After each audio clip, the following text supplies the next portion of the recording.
Saya nak tunjuk bagaimana saya nak buat ayak asam. Ayak asam. Ni belacan kena ada belacan. Bawang. Lepas tu ni. Apa nama panggil? Buah limau. Perah lu. Buah limau. Bos kali yang kulit-kulit. Tak jauh tak rasa. Oh, ni boleh ni. Nampak.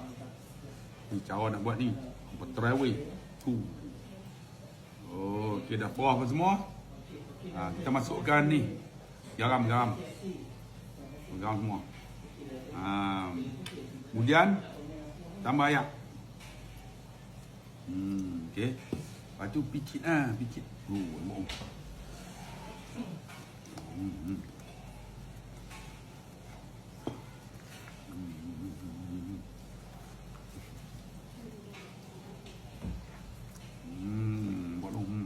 Bawang.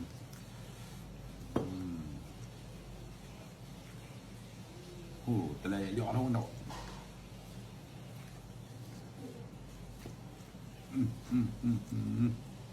Kalau buat Yoshi buat Keluar ke tengah tu nampak tu. Nampak. Tak bagi ramai tu. Apa nak kata apa aku nak makan. Bagi. Okey. Nampak tu. Lepas tu kita ni bos kan. Mantap.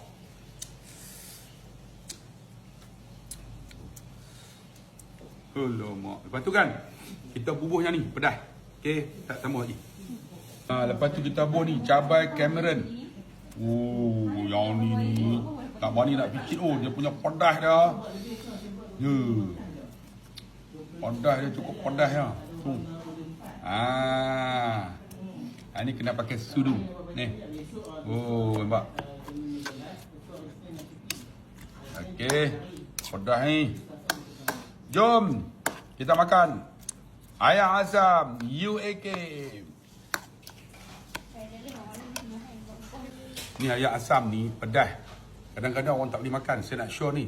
Hampa try produk ni, try konsum yang ni kan. Sebelum nak makan benda pedas ni, supaya GGA ada masalah pada tuan-tuan, kakak-kakak, maklum-maklum, konsum yang ni, insya-Allah nanti kita boleh dah makan ni. Benda hak pedas ayak asam ni, insya-Allah. Jom kita amalkan. Tekan beg kuning sekarang ni. Ni cukup viral produk ni.